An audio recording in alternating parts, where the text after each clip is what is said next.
Assalamualaikum warahmatullahi wabarakatuh.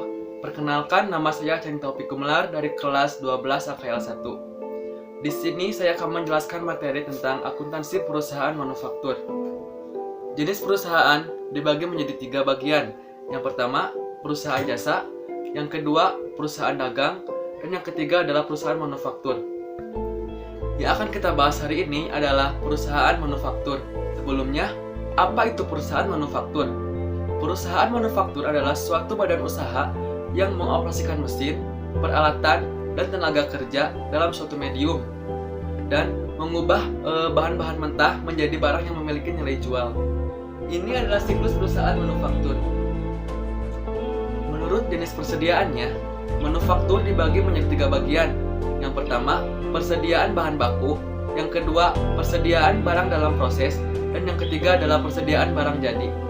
Menurut karakteristik manufaktur, perusahaan manufaktur membeli bahan baku atau raw materials, mengolah bahan baku dengan menggunakan tenaga kerja dan overhead menjadi produk jadi atau finished goods, dan menjual produk jadi tersebut ke pelanggan atau pembeli.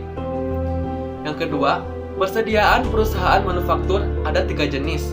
Yang pertama, persediaan bahan baku. Yang kedua, persediaan produk dalam proses.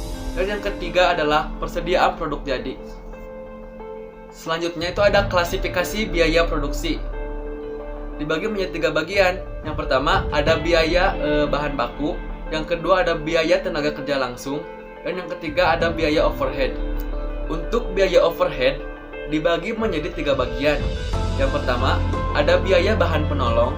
Yang kedua ada biaya tenaga kerja penolong. Dan yang ketiga ada biaya fabrikasi lain.